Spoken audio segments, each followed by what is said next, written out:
Alhamdulillah, wassalatu wassalamu ala rasulillah wa ala alihi wa sahbihi wa man walah wa ba'd. Saudara-saudariku, semoga hari ini kita diberikan kekuatan, kesehatan, dan ridha Allah Subhanahu wa Ta'ala dalam menjalani kehidupan, sehingga semua bukan hanya berjalan lancar, tapi juga diberkahi oleh Allah Subhanahu wa Ta'ala. Ciri aktivitas yang berkah itu muaranya manfaat. Lisan bertutur beraktivitas. Bagaimana lisan yang disukai oleh Allah, maka kata-katanya melahirkan manfaat. Kata-katanya keluar baik. Kaki melangkah bila berkah, itu melangkah ke tempat yang baik. Demikian karya-karya pun. Anda boleh jadi desainer. Desainnya disukai Allah enggak? Jangan sampai mendesain sesuatu yang Allah enggak suka. Dunianya dapat, tapi bekal akhiratnya tereduksi di dalamnya. Demikian pekerjaan yang Anda lakukan. Kalau bisa, konsepnya kan sangat ideal. Quran surah kedua ayat 201. وَمِنْهُمْ مَنْ يَقُولُ رَبَّنَا آتِنَا فِي الدُّنْيَا حَسَنَةً وَفِي الْآخِرَةِ حَسَنَةً. Jadi mengejar akhirat itu, konsepnya bukan meninggalkan dunia. Justru mengkreasikan dunia, sehingga dia punya value akhirat. Kalau berniaga, silahkan sukses-suksesnya. Sekaya-kayanya, dan konversikan kekayaan itu untuk mencari bekal yang Allah sukai. Wujudnya bisa macam-macam. Dengan kedudukan setinggi-tingginya, sehingga bisa membuat kebijakan-kebijakan yang Allah senangi. Dengan ilmu seluas-luasnya, sehingga banyak manfaat yang kita niatkan sebagai ibadah karena Allah. Dengan tenaga sebaik-baiknya. Mungkin ada yang di suara, mungkin ada yang di tangan, di kaki. Bilal kan cari surganya dengan suaranya, dengan azan, bukan dengan harta. Bilal ditawari jadi hakim agung sepeninggal Nabi, setaraf ketua MA gitu ya. Itu ditolak oleh beliau dengan halus, karena beliau passionnya memang menggunakan suara, bukan menggunakan yang lainnya. Baik, saya minta maaf dalam dua hal. Yang pertama, saya agak pilek hari ini karena memang beberapa kegiatan kemarin agak padat. Yang kedua, kita akan agak sedikit cepat karena kami ada agenda safar hari ini. Karena itu kita agak berbeda, mungkin agak lebih cepat dan supaya waktunya lebih efektif. Seperti yang pernah kita sepakati bersama di bulan yang lalu, bahwa kajian kita akan terfokus pada pembahasan seputar sholat. Saya sudah buatkan kurikulumnya untuk sepanjang kajian ke depan, sehingga tahu apa yang mau dibahas, materinya sampai dengan waktunya. Mungkin nanti saya akan koordinasi dengan Mas Dimas atau dari musyawarah, kirimkan email. Saya nanti kirimkan baik dari materi pokoknya, schedule-nya apa yang mau dibahas di pekan keberapa, sampai dengan mungkin dasar PowerPoint-nya. Ada saya buatkan beberapa jadi PowerPoint. Baik, teman-teman sekalian, kenapa bahasan sholat menjadi penting? Ya, ini dulu. Dan menjadi bagian yang paling mendapatkan perhatian tinggi dalam Islam, baik di Al-Quran ataupun di hadis-hadis Nabi SAW. Semua Nabi itu menerima wahyunya di bumi. Rata-rata semua di bumi. Musa yang viral di Bukit Tur Sina, kan? Kemudian Isa alaihissalam di dekat pohon tin zaitun, wilayah Palestina. Demikian Nabi Daud dan seterusnya.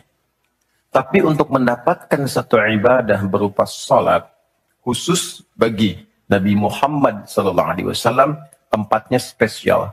Inda sidratil muntaha, indaha jannatul ma'wa. Nerimanya langsung di dekat surga, di Sidratil Muntaha. Itu kan oleh-oleh yang Isra Mi'raj itu kan, mendapatkan sholat. Kalau Anda mau lacak referensinya, bisa ditemukan di hadis Muslim tentang peristiwa ini, yang akhirnya mendapatkan sholat. Topik yang nomor 1, kitab pertama, Kitabul Iman. Nomor 1, subtopiknya nomor 74, Babul Isra bi Rasulillah sallallahu alaihi wasallam ila samawati wa fadlis salat. Pembahasan tentang Isra-nya Nabi sallallahu alaihi wasallam sampai di langit dan mendapatkan keutamaan salat. Hadisnya nomor 162. Riwayatnya Imam Muslim. Imam Muslim menerima dari Syaiban bin Zarukh. Syaiban bin Zarukh menerima dari Hamad bin Salamah. Hamad bin Salamah menerima dari Thabit al-Bunani. Thabit al-Bunani menerima dari Anas bin Malik radhiyallahu taala anhu. Beliau menerima dari Nabi sallallahu alaihi wasallam. Lengkap, rinci, peristiwa singkatnya mendapatkan salat. Dan salat menjadi pokok penentu amalan lain. Jadi kalau benar salatnya, benar hajinya. Benar salatnya, benar zakatnya. Benar salatnya, benar interaksi dengan Qur'annya. Dan benar salatnya, itu pasti baik hisabnya. Maka turun hadis spesifik yang banyak dihafal oleh para ahli hadis, jadi pegangan hidup sampai akhirat. Inna awwala ma yuhasabu bihi al-'abdu yawmal qiyamati as-salah. Amal pertama yang akan dihisab di hari kiamat adalah salatnya. Idza salahat salaha sa'iru amali. Kalau baik-baik semua amalnya, indikasinya dari salat. Wa idza fasadat fasadat sa'iru amali. Kalau salatnya enggak bagus, pasti ada pengaruh ke amalan lain. Dan itu sangat menentukan. Baik. Kenapa salat? Ada apa di balik salat? Dan bagaimana cara salat yang benar yang melahirkan perubahan pada kehidupan? Itu yang coba kita turunkan. Sampai-sampai di bulan Ramadan pun ibadah pokoknya sholat. Ya kan? Ibadah pokoknya sholat lah.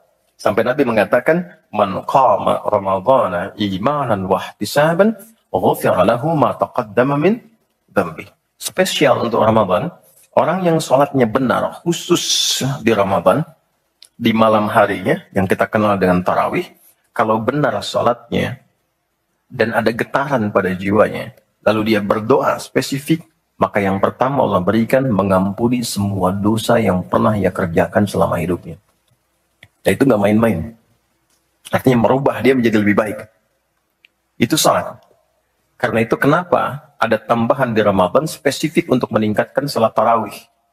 Berarti ada sesuatu yang sangat penting. Yuk kita mulai. Pertama kita akan bahas dari segi nama. Ya.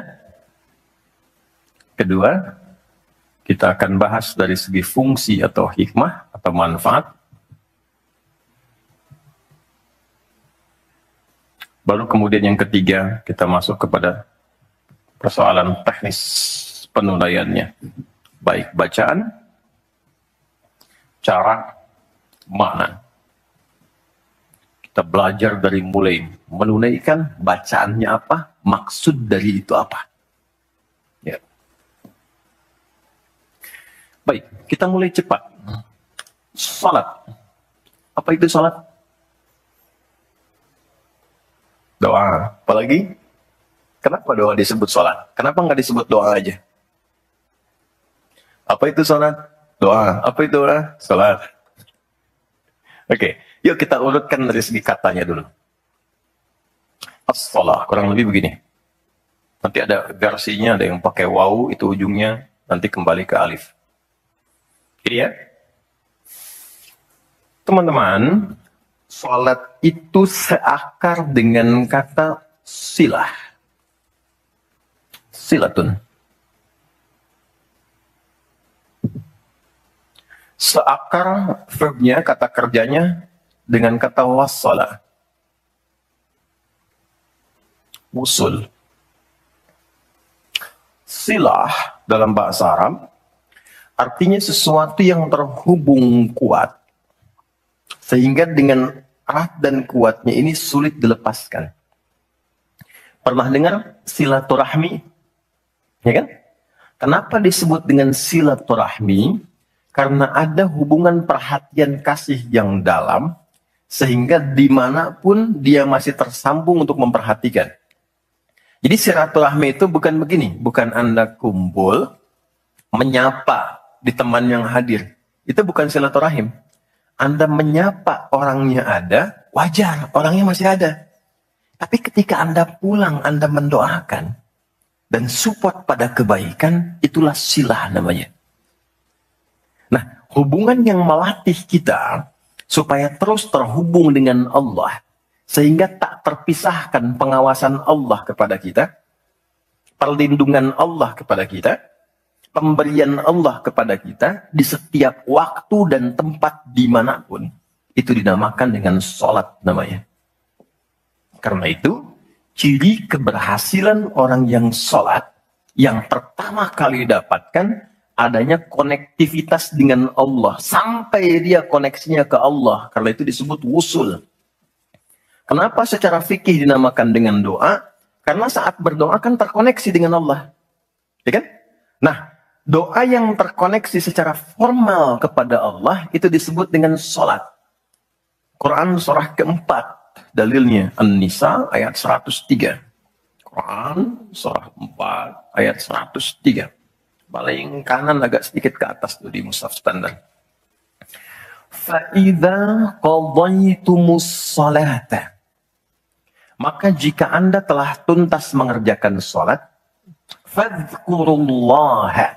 Maka cirinya, dia akan cepat terkoneksi kepada Allah. Itu pengertian hikmahnya. Kalau pengertian fikihnya, habis sholat cepat zikir. Zikir itu artinya terkoneksi, nyambung. Kenapa setelah sholat ada zikir lagi yang menyambungkan? Karena ada orang yang sejak saat sholat belum nyambung dengan Allah. Itulah sebabnya nanti kita akan belajar. Masih merasakan nggak? Pernah nggak begini? Sebelum sholat mau fokus nih. Tapi begitu takbir, Allahu Akbar. Yang akbar di lisan Allah. Tapi yang akbar di pikiran, project. Ya, status belum diupdate. Nyimpan sendal di mana, jemuran belum diangkat, ya kan? Ya, pernah nggak suasana itu hadir? Nah kan, nanti kita akan belajar. Nah, kalau akumulasi semua ingatan itu mengganggu khusyuk kita sehingga kadar khusyuknya kecil dan belum terkoneksi dengan Allah setelah sholat, maka coba zikir sampai nyambung. Idealnya ketika sholat selesai, itu punya konektivitas dengan Allah nyambung. Ingat Allah. Qiyaman. Baru dia berdiri jalan sudah ingat Allah. Makanya kalau ada orang keluar dari masjid dan dia nyambung dengan Allah, itu mustahil tertukar sendal. Oke? Karena saat dia pakai, dia merasa diawasi Allah. Ya Allah, salah. Bukan punya saya. Yang sayang itu rupanya dia pakai, padahal dia ke masjid nggak pakai sendal. Ini memang ada yang salah dengan sholatnya. Oke, balik ke sini. Maka kalau dia berjalan jalannya baik, kalau dia duduk bekerjanya baik, nggak mungkin maksiat, nggak mungkin menyentuh yang salah karena saat dia menyentuh dia merasa dilihat Allah. Itu yang disebut dengan ihsan namanya. Di orang yang punya koneksi dengan Allahnya kuat, itu akan mudah menjalani kehidupan. Anda punya koneksi dengan teman-teman yang punya kedudukan tertentu. Aksesnya mudah kan? Anda punya koneksi dengan Allah. Apa yang sulit bagi Allah? Masalah dikecilin. Bukan nggak dapat masalah. Masalahnya sama. Bagi orang lain besar, bagi si fulan kok ringan. Karena sebelum mendapatinya, akses dia ke Allah tinggi, Allah ringankan untuk diterima di hatinya. Dilapangkan hatinya sebelum menerima persoalannya. Jadi ketika menerima persoalan, dia tinggal senyum aja. Selesai. Macet, yang lain gelisah. Alhamdulillah macet. Bisa hafalan dulu. Bisa baca dulu. Bisa mengerjakan yang lain dulu. Ini semua dibaca dengan nyaman karena konektivitas yang tinggi dengan Tuhan. Jadi ternyata ketika diminta menunaikan ibadah salat, ada hal yang sangat besar yang Allah ingin berikan kepada kita semua. Saya ingin tanya teman-teman, berapa waktu yang Allah mintakan kepada kita untuk menunaikan salat? Berapa? Tiap hari kita kerjakan. 5 kan? 5 kan? Nomor koneksi dengan Allah, masih ingat nomornya? 24434 klik, naik. 2 subuh, 4 duhur, 4 asar, 3 maghrib, 4 isya kan? Ayo bikin status. Ya kan? 5 waktu kan? 5 waktu kan? Kenapa 5 waktu? Salah satunya, Karena di dalam Quran diisyaratkan orang yang benar salatnya sesuai dengan yang diajarkan Nabi, sesuai yang diisyaratkan Quran, akan mendapatkan 5 kemuliaan dalam hidupnya yang tidak didapatkan oleh orang yang tidak sholat. 5 ini. Itu yang coba kita akan keluarkan. Itulah sebabnya kenapa sholat sangat ditekankan, kenapa sholat diwajibkan. Karena Allah mewajibkan kita mendapatkan semua kebahagiaan dan kesuksesan yang kita ingin raih dalam kehidupan. 5 ini. Yuk kita mulai. 1. Izinkan saya memulai dari sini supaya kita punya motivasi untuk menunaikan sholat. Jadi kalau nggak tahu yang 5 ini, cara pandangnya kepada sholat jadi beban. Baru aja sujud, dasar lagi. Baru maghrib, udah isya lagi. Kan? Nah, ayo isya. Tadi kan udah mau maghrib. Ya? Pernah merasakan itu? Karena cara pandangnya menilai sholat sebagai beban. Padahal ketika Allah wajibkan, itu cara mewajibkannya bukan sebagai beban. Sebagai motivasi yang mengantarkan pada keindahan. 1, kita cepat. Quran surah ke-20 di ayat yang ke-14. Tafsirnya Quran surah 13 ayat 28. 1 paket. Kita pakai Quran hadis aja ya, biar nggak bisa didebat. Oke, Quran surah ke-20 ayat 14. Innani anallahu la ilaha illa ana fa'budni wa aqimis salata lidzikri. Sayalah Allah, kata Allah. La ilaha illa ana. Nggak ada Tuhan yang layak dipertuhankan kecuali saya.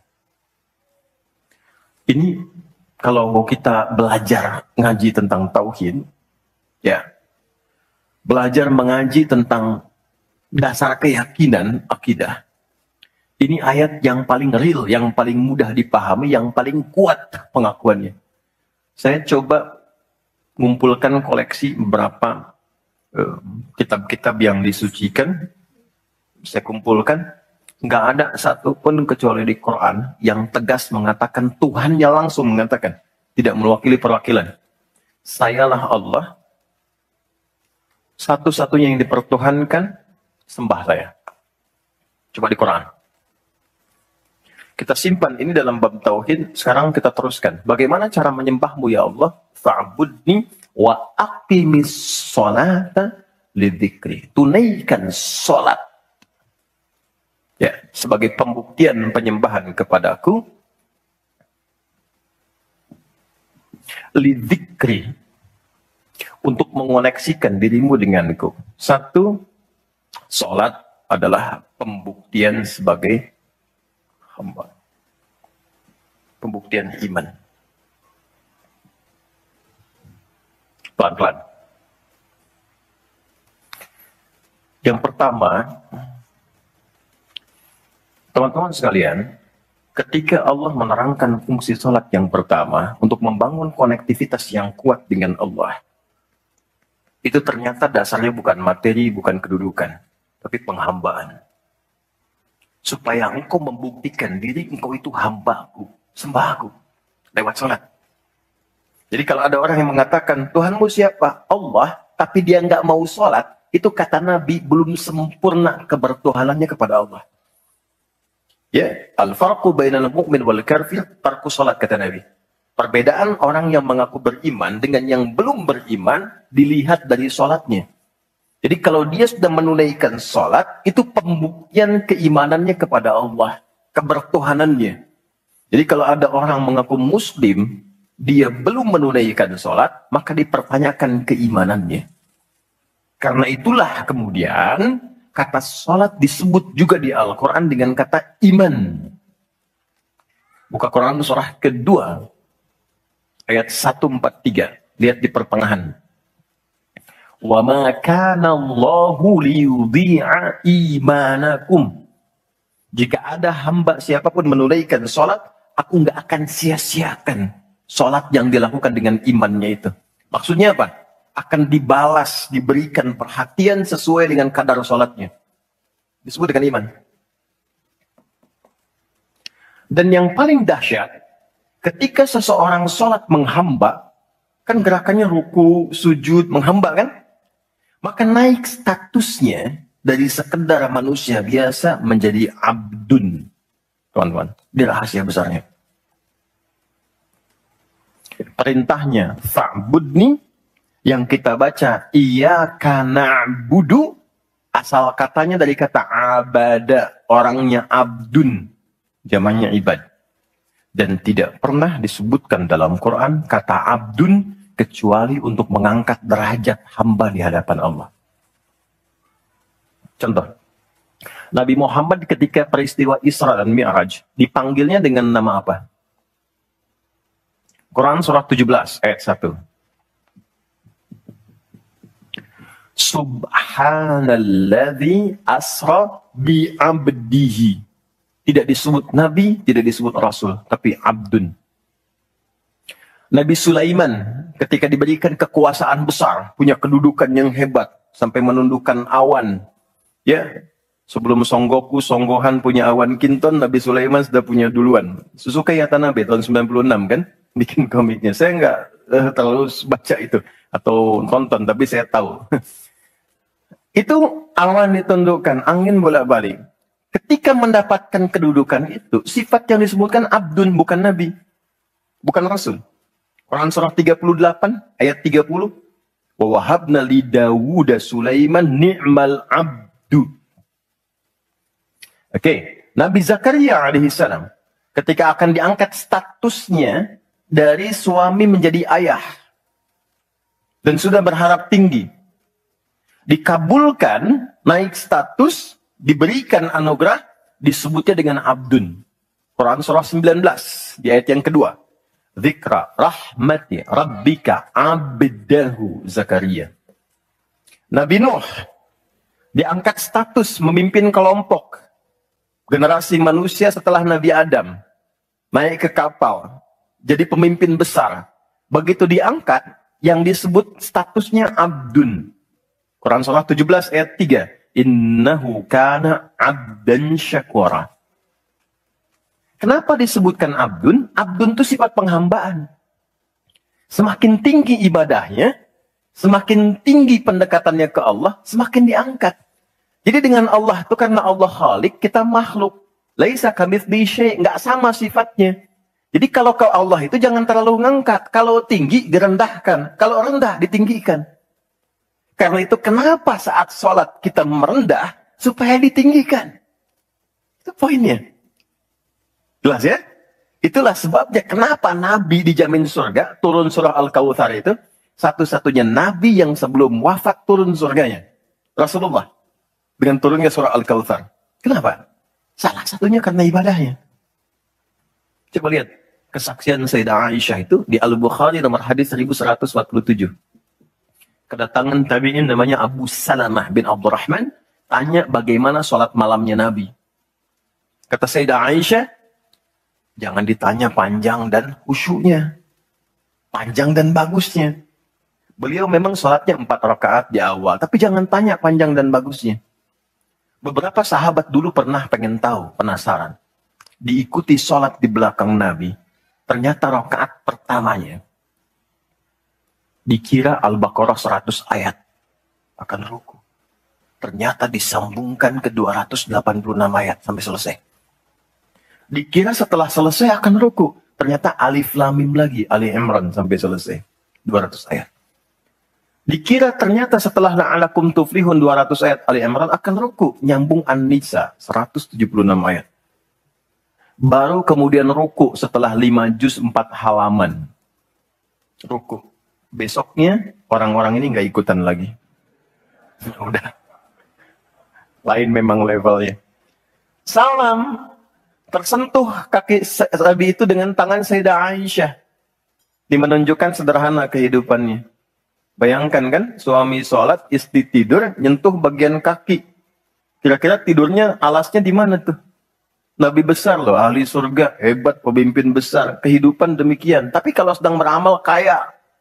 Sodakoh kaya, sholat kaya, kakinya bengkak. Kata Sayyidah Aisyah, kenapa begini ya Rasulullah? Alam takun madmuna, alam takun ma'suma. Engkau kan dijamin surga, surahnya sudah turun. Engkau dijaga dari kesalahan maksum. Jawabannya ringan sekali. Afala akunu abdan syakura, abdun. Apa nggak boleh aku menjadi hamba yang bersyukur? Ternyata syukur itu kalau dulu para nabi itu pakai ibadah. Jadi kalau dapat nikmat nih teman-teman, ini rahasia hari ini ya. Di antara kita saja ya. Karena saya nggak bagi di yang lain nih, cuma di sini nih. Ya. Para nabi itu, kalau mereka dapat nikmat apapun, itu yang dilakukan syukur. Dan syukurnya lewat ibadah. Contoh, biasa kan suka hadir ulang tahun ya. Masuk ulang tahun kesekian. Nabi tiba-tiba hari Senin puasa. Ditanya oleh sahabat, ya Rasulullah kenapa puasa? Kata Nabi, ini hari lahirku. Jadi mensyukuri nikmat kelahiran dari waktu yang telah berjalan, itu pakai ibadah. Begitu dapat anugerah surga, turun Al-Kautsar, malah diminta ibadah oleh Allah. Inna a'tainakal. Setelah itu apa? Fasolli li rabbika. Tingkatkan sholat, tambahkan amal lewat harta. Jadi jaminan surga itu bukan menghentikan amal soleh. Anda sukses dengan pekerjaan, bukan berarti menjadikan hubungan Anda terputus dengan Allah. Yang paling aneh kan Allah udah ngasih rezeki banyak, kok dipakai maksiat hasilnya? Allah kasih Anda minta, Allah kasih. Tapi begitu dikasih, kenapa dipakai untuk mabuk? Kenapa dipakai untuk maksiat? Kenapa dipakai untuk membeli sesuatu yang Allah nggak sukai? Karena ada perjuangan mendapatkan itu. Makanya dibalik caranya. Ketika Anda menghamba, menunduk, Allah mengangkat. Tapi kalau Anda mengangkat, Allah turunkan serendah-rendahnya. Ini rumus pertama. Jadi ternyata ketika kita diminta menghamba dalam sholat, itu adalah jembatan pertama bagi Allah untuk mengangkat kita dengan derajat tertinggi. Paham? Oke, satu.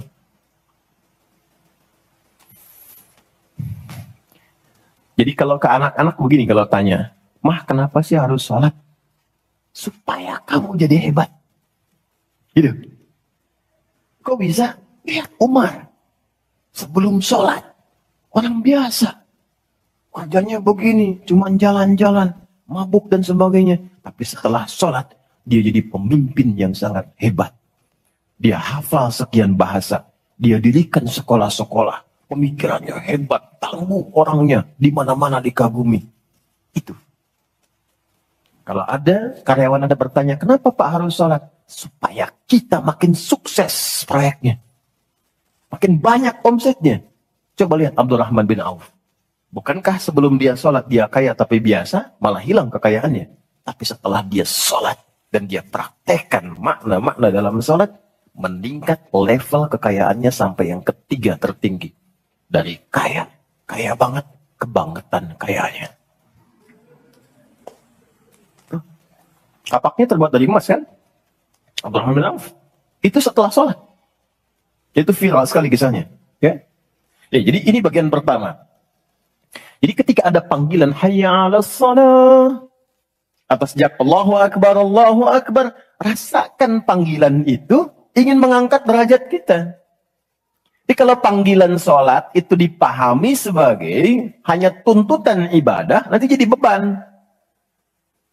Allahu Akbar, masih ngantuk ya Allah. Tapi ketika Anda sudah merencanakan, kan malamnya kita bikin kurikulum, kan kegiatan kita tuh nyambung. Malamnya istighfar, menyiapkan kurikulum untuk besok. Istighfar itu mengoreksi yang belum bagus apa hari sebelumnya. Katanya pengen ke surga, surganya Firdaus, tapi sholatnya masih bolong-bolong. Baca Quran belum maksimal, sedekah belum ada. Kita koreksi besok terencanakan. Saya pengen sholat di tempat ini. Besoknya saya akan misalnya mengerjakan ini, capaiannya ini. Bikin kurikulum A sampai Z. Begitu kita bangun tidur, dipanggil. Allahu Akbar, Allahu Akbar.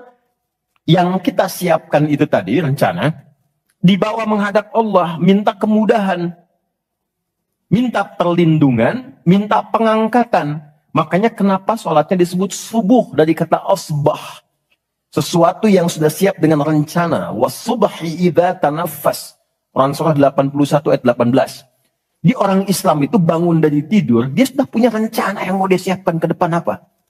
Jadi nggak ada ceritanya ke depan bingung. Jam 7 mau kerjakan apa, 9 ada di mana. Rencana itu dibawa menghadap Allah. Dalam sholatlah kita mintakan kemudahan. Itulah pengantar pengangkat derajat. Jadi ketika azan berbunyi kalimatnya Allahu Akbar, Allahu Akbar. Ini peluang saya. Jelas? Halo, jelas? Alhamdulillah. Dua, masih di sini. Dua. Wa aqimis salata lidzikri, tunaikan salat untuk mengingatku. Apa manfaat zikir? Apa manfaat zikir? Kembali ke Quran surah 13 ayat 28. Ala bidzikrillahi tatmainnul qulub. Yakin, ala itu harful ikhbar wa taukid. Huruf yang berfungsi menginformasikan dan menegaskan. Kata Allah, yakinkan pada jiwamu. Semakin banyak engkau berzikir, dampaknya semakin tenang hatimu. Jadi kalau sedang gelisah, zikir. Bukan update status. Ingat ya? Karena mengupdate status, mencurahkan pada media sosial, tidak menghilangkan kegelisahan. Dan tidak menyelesaikan masalah. Bintaro macet ya. Apa dengan dibuat macet selesai? Tidak.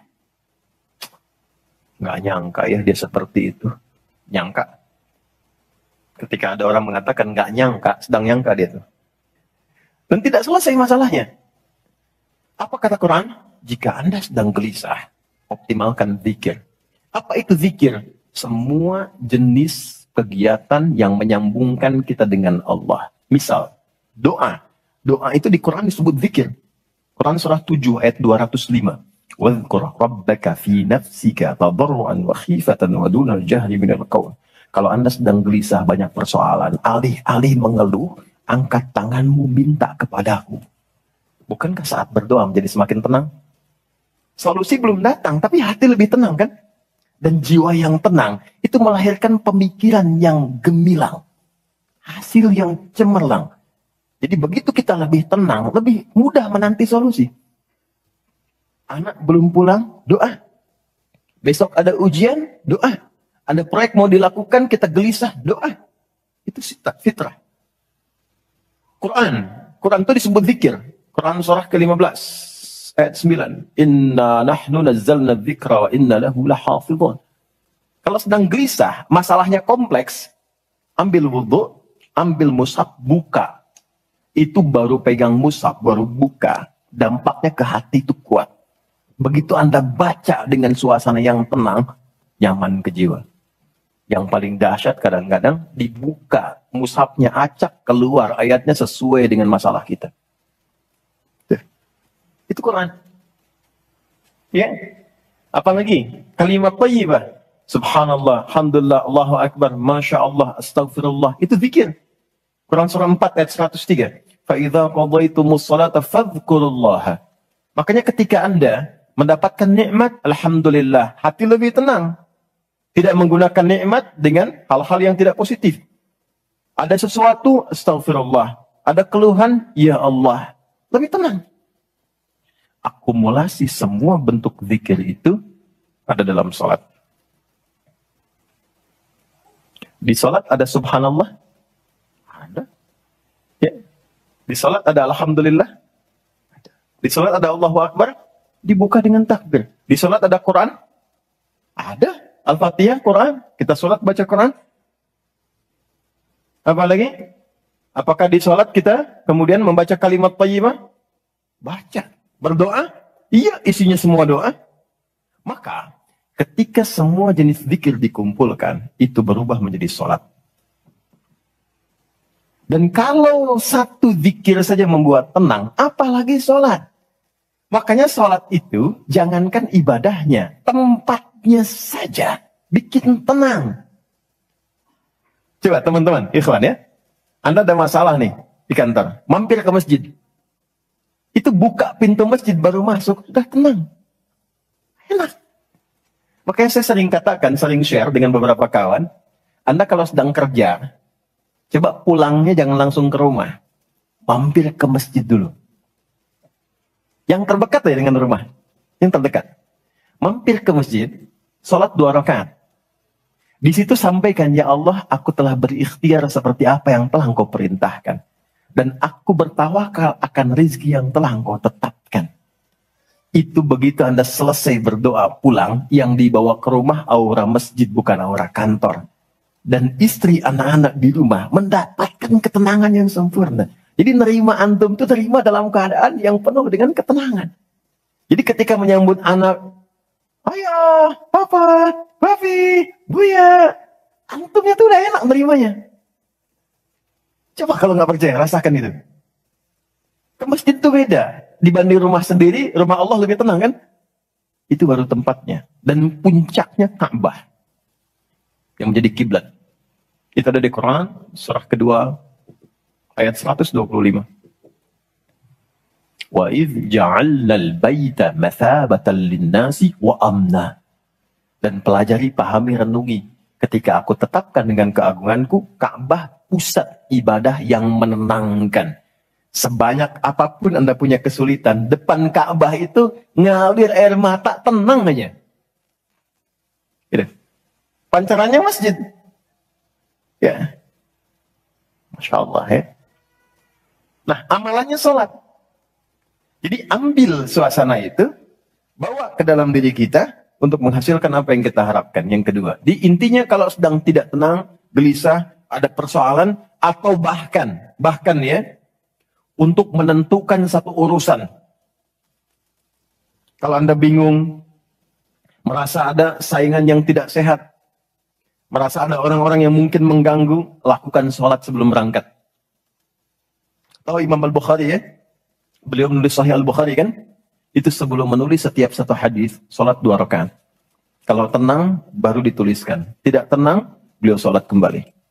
Ditulis di Masjidil Haram, diselesaikan di Masjid Nabawi. Itulah sholat. Makanya semua nabi yang pernah bertugas di bumi, itu sholat. Dan kita yang paling sempurna caranya. Nabi Isa, Yesus, sholat. Quran surah 19, ayat 31. Sampai 33-nya. Wa awsani bis sholah. Allah mewasiatkan padaku untuk sholat. Nabi Zakaria, sholat. Quran surah ketiga, ayat 39. Fanadatul malaikatu wa huwa qa'imun yusalli fil mihrab. Sholat. Nabi Ismail, kakek Nabi ke-29, bahkan meminta keluarganya disiplin sholat. Quran surah 19, Maryam, ayat 55. Wa kana ya'muru ahlahu bis sholah. Jadi kalau kita urutkan dari awal sampai ke Nabi Muhammad SAW, atau kita tarik mundur dari Nabi Muhammad ke Nabi Adam AS, tidak ada satupun Nabi yang bertugas di bumi kecuali mereka sholat. Muhammad SAW bin Abdullah bin Abdul Muttalib bin Hashim bin Abdul Manaf bin Qusay bin Murrah bin Kilab bin Ka'ab bin Ghalib bin Fihir bin Malik bin Nadar bin Kinana bin Khuzaimah bin Mudrika bin Ilyas bin Nizar bin Mudar bin Ma'ad bin Adnan bin Adi bin Adri bin Muqawwam bin Nahur bin Ya'rub bin Yasjub bin Ismail alaihissalam bin Nabit bin Ismail alaihissalam bin Ibrahim alaihissalam bin Adhar bin Nahur bin Abir bin Kinan bin Arfakhshad bin Sam bin Nuh alaihissalam bin Mihlail Matushala bin Kinan bin Anwas bin Tith bin Adam alaihissalam. Semua tersambung. Ayo ulangi. Semua sholat. Oke? 3. Quran surah 29. Ayat 45.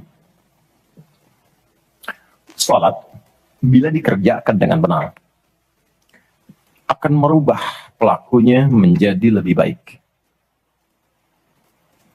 Secara singkatnya, sholat mendidik kita menjadi pribadi yang baik. Nah, sumber keburukan itu yang menjadi lawan dari baik, itu ada 2. Jadi kalau ada orang yang tidak baik, anak yang kurang baik, ayah yang kurang baik, ibu yang kurang baik, itu artinya ada satu dari 2 ini yang melekat pada dirinya. Satu, disebut dengan fahsya.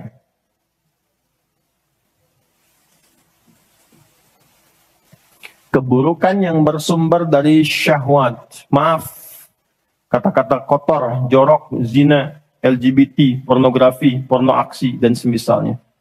itu fahsya. Jadi nggak mungkin orang sholat, kata-katanya jorok, perilakunya menyimpang. Nggak mungkin. Karena sholat mencegah itu. Atau mungkar, maaf, keburukan yang bersumber dari nafsu perut dan akal.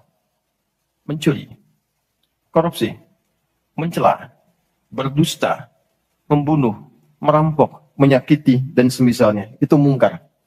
Makanya ketika seseorang berbuat itu, hatinya mengingkari. Itu disebut mungkar. Hatinya mengingkari. Maka orang sholat, pasti bila sholatnya benar, karena dia tersambung dengan Allah, fahsya dan mungkarnya tertekan.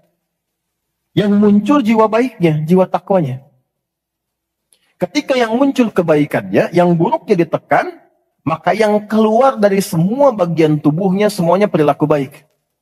Itulah sebabnya ketika Allah berfirman tentang hal ini, disampaikan di Quran surah 29 ayat 45. Inna sholata tanha anil fahsya wal munkar. Mengujinya gampang. Kita uji dengan sejarah pendekatannya. Semua masyarakat di era Nabi, itu kan sebelum masuk Islam, perilakunya itu sangat menyimpang. Tidak kenal kebaikan. Tak kenal kebaikan itu jahlun namanya. Orangnya jahil. Kalau disatukan jadi jahiliyah. Gak kenal kebaikan. Ya, maaf, yang mencuri banyak. Zina, khatam. Ya, perilaku menyimpang banyak. Disebutnya jahiliyah. Tapi ketika datang risalah Islam, yang diajarkan pertama sholat. Sholat merubah mereka dari jahiliyah menjadi khairu ummah.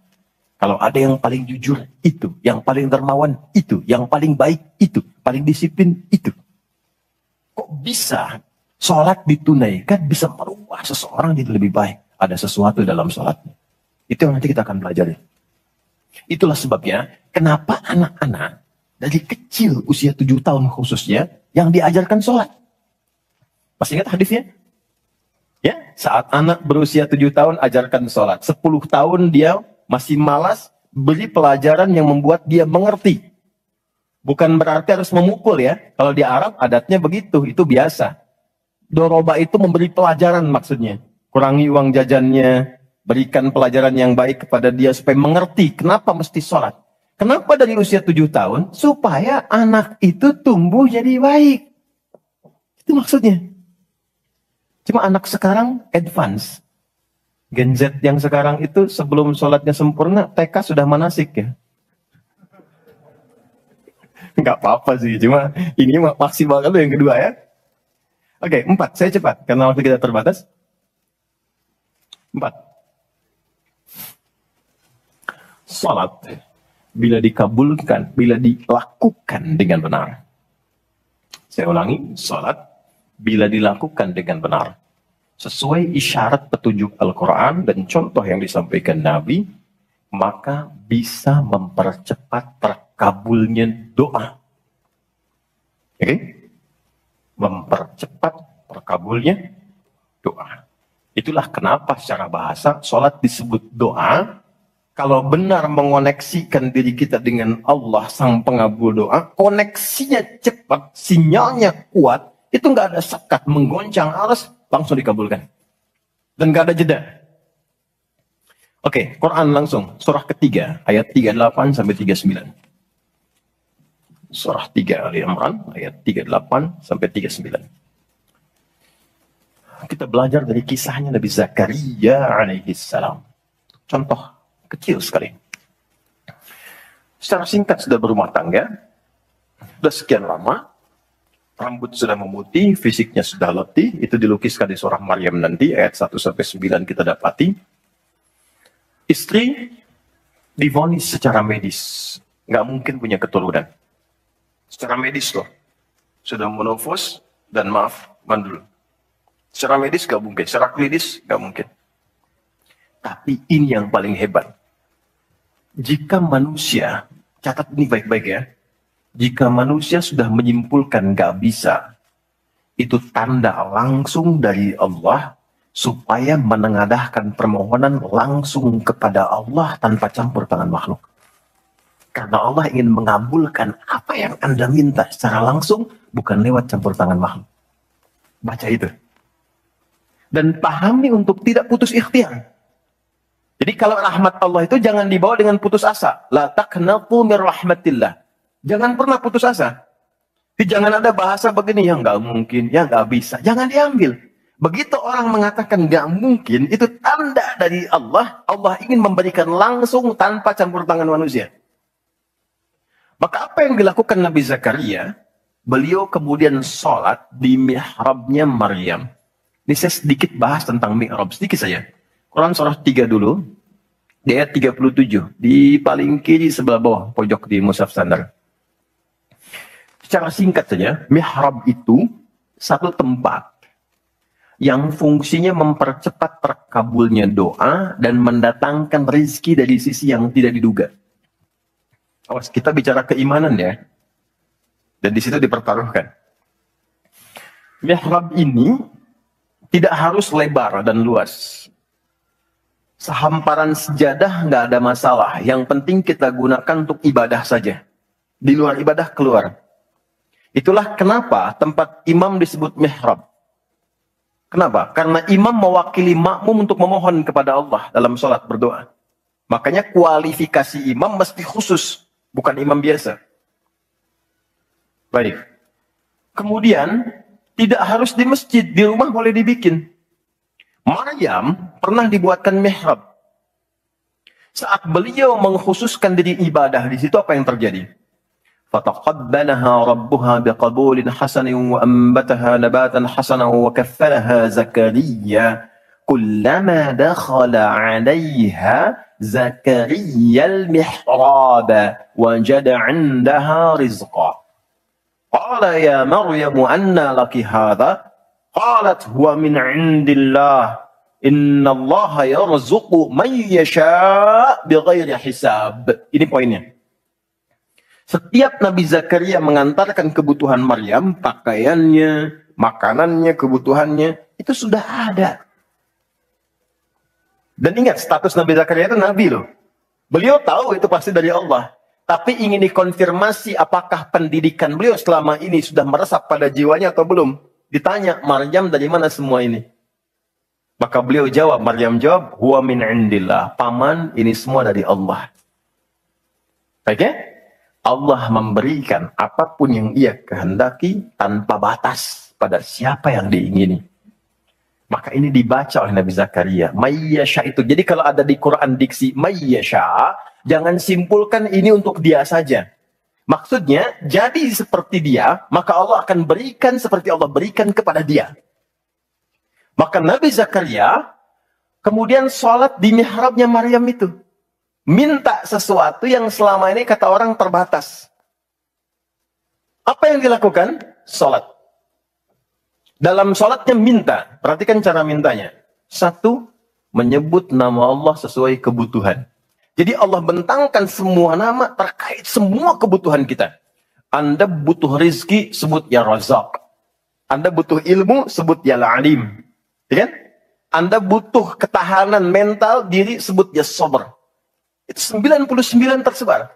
Itu rumusnya di Quran surah ke-17 ayat 110. Quran surah 17 Al-Isra ayat 110. Qulid'ullaha awid'ur rahman ayyamma tad'u falahul asma'ul husna. Kalau Anda punya persoalan, segera curhatkan kepada Allah, minta, berdoa. Sebut ya Allah yang standar, atau ya Rahman naik sedikit, atau pilih nama yang sesuai kebutuhan kita. Jadi nggak harus semua disebut. Takutnya nggak butuh dikasih. Ya Allah ya Sabar, nggak pengen punya masalah, turun masalah kan? Nah, Nabi Zakaria divonis ada keterbatasan, nggak mungkin diberi. Maka beliau meminta dengan nama Allah yang memberi tanpa batas. Dalam bahasa Arab disebut dengan Wahhab, pemberi tanpa batas. Kalau dialihkan jadi bentuk permintaan, fi'il amri lit talab, bukan perintah di sini tapi untuk meminta, maka rubah kalimatnya jadi hab. Kalau untuk pribadi, habli. Untuk komunal banyakkan hablana. Karena ini kasusnya pribadi, maka di ayat 38 beliau meminta, hunalika di mihrabnya Maryam, da'a Zakaria rabbah.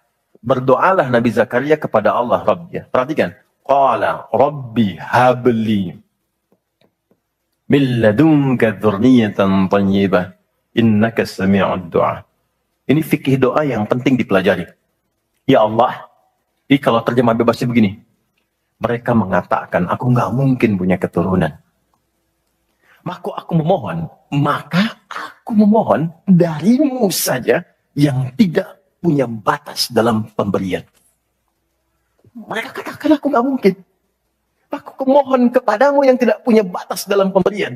Innaka sami'ud du'a, sungguh engkau pasti mendengar doaku. Kalau kepada yang maha mendengar tidak terkabul juga, kepada siapa lagi aku mesti memohon?